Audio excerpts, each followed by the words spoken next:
What is up, everybody? Welcome back to the channel today. Thanks for stopping by. I wanted to finally put together my thoughts, my opinions, and any helpful advice I could give to you on Act number 5, which originally my intent was to record myself playing through all of the quests 1 through 6 of the first chapter and then post all that. But to be honest, by the time I got done recording everything, it was basically 2 days later.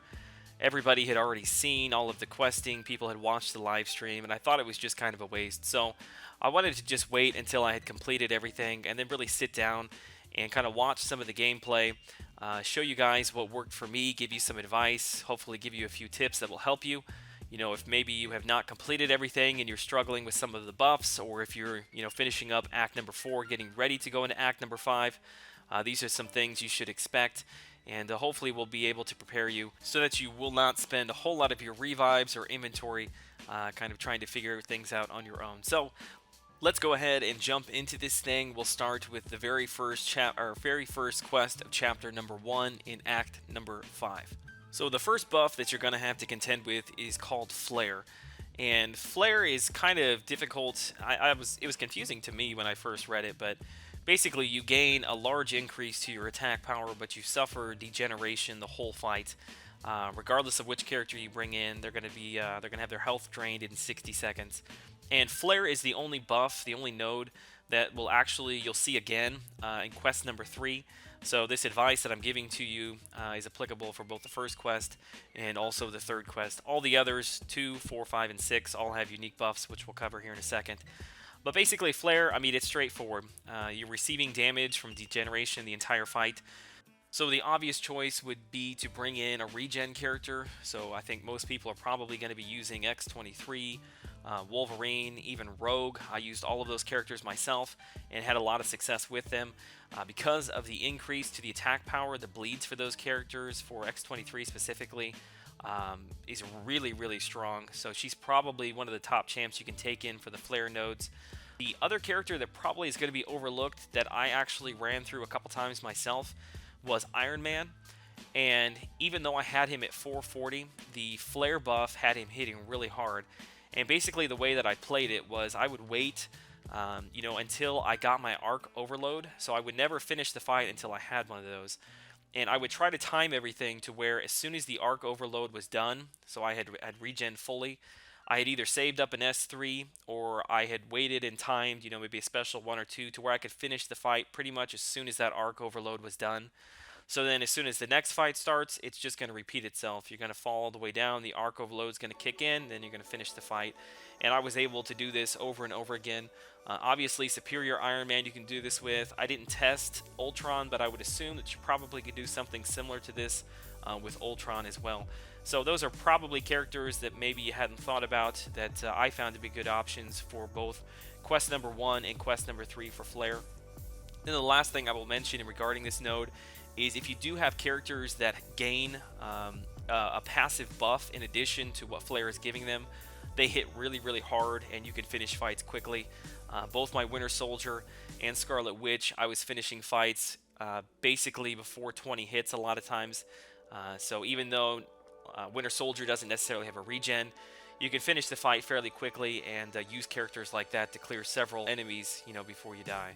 For quest number 2, the node you're going to run into is called Breakthrough. And basically the enemy starts with an additional 5,000 armor rating, and each hit that you deal to them reduces that armor rating by 200. So basically to get them back down to their base armor rating is going to take 25 hits. And to be honest, there's really nothing too tricky about these fights. They don't inherently have anything else that's going to push you outside of your normal gameplay. So just play, evade, parry, stun, everything like normal. I did notice that characters like Winter Soldier with his S2, even Punisher with his S2, Cable with his S1, anybody who's got a special who does a lot of hits in their animation, even like a War Machine, which I'm not saying take a War Machine, but just for example's sake, the gunfire, when they do several hits, each one of those counts for the breakthrough towards the 25 hits. So that is something to keep in mind. Outside of that, really it's not very tricky at all. You can kind of play things normal through that node. In quest number 4, the buff that you run into is called Life Transfer, which I think out of all of the nodes that I ran into, I think I enjoyed this one the most. I think it was by far the most creative out of everything that they packed into Act number 1. But basically, for each attack you do, it converts 125% of that attack into health. And the reason that you need that is that you have a very strong degeneration that is placed on you for the entire fight. Really, the lifesteal was not difficult, but a lot of times what we do, and I'm guilty of this, is when we see ourselves losing health at a very quick pace, we tend to try to speed up our gameplay and to be overly aggressive, which really for lifesteal, you don't need to do that at all. Just continue to play the game as normal. Bait out specials, even if you see yourself taking half health or getting down below half health, don't panic. Because if you try to run in and be overly aggressive, you're going to end up getting intercepted, or you're going to make a mistake, or you're going to push him into a special. It's going to end the fight. So just be patient with that. The attacks that you do is more than enough. A normal 5 attack combo with a special is more than enough to get you from below half health all the way up to full, or very, very close to it. The character that I think I found the most success with is actually characters who can power drain or power lock. For instance, Vision, you don't have to wait and try to bait out specials and take additional degeneration, because you can constantly power drain them.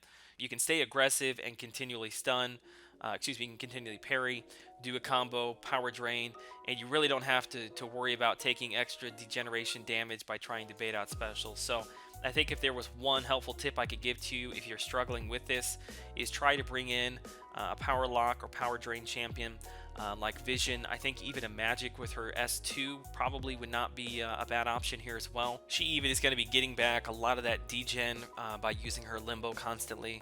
So my 2 pieces of advice would be, 1, if you don't have power drain or power lock champions, just be patient, play the game normally.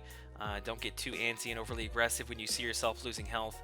But then ultimately, if you do have a power drain or power lock champ, I think that's probably your best bet for getting through quest number 4. Quest number 5 has Burden of Might as its buff, and this one was the most head-scratching to me, I guess. Not that it was confusing, but it just, I don't know, it didn't really add anything to the game for me. It didn't really make it that much more difficult. Every time you have, every time you activate a buff, you're going to lose 25% of your power. So any passive buffs you're getting, every time you do an evade with dexterity, you're going to lose 25% of your power. And then for each active buff that you have, you're gaining 15% less power. So, I mean, it is kind of a pain just because you can't use as many specials. But really, just use characters that have got bleeds. The classic Black Panther, X-23, Wolverine, again, those are all great champs because they're not relying so much on their specials to do a lot of damage. Really, there's nothing inherently difficult about Burden of Might. You're not gaining any extra damage. There's no degen.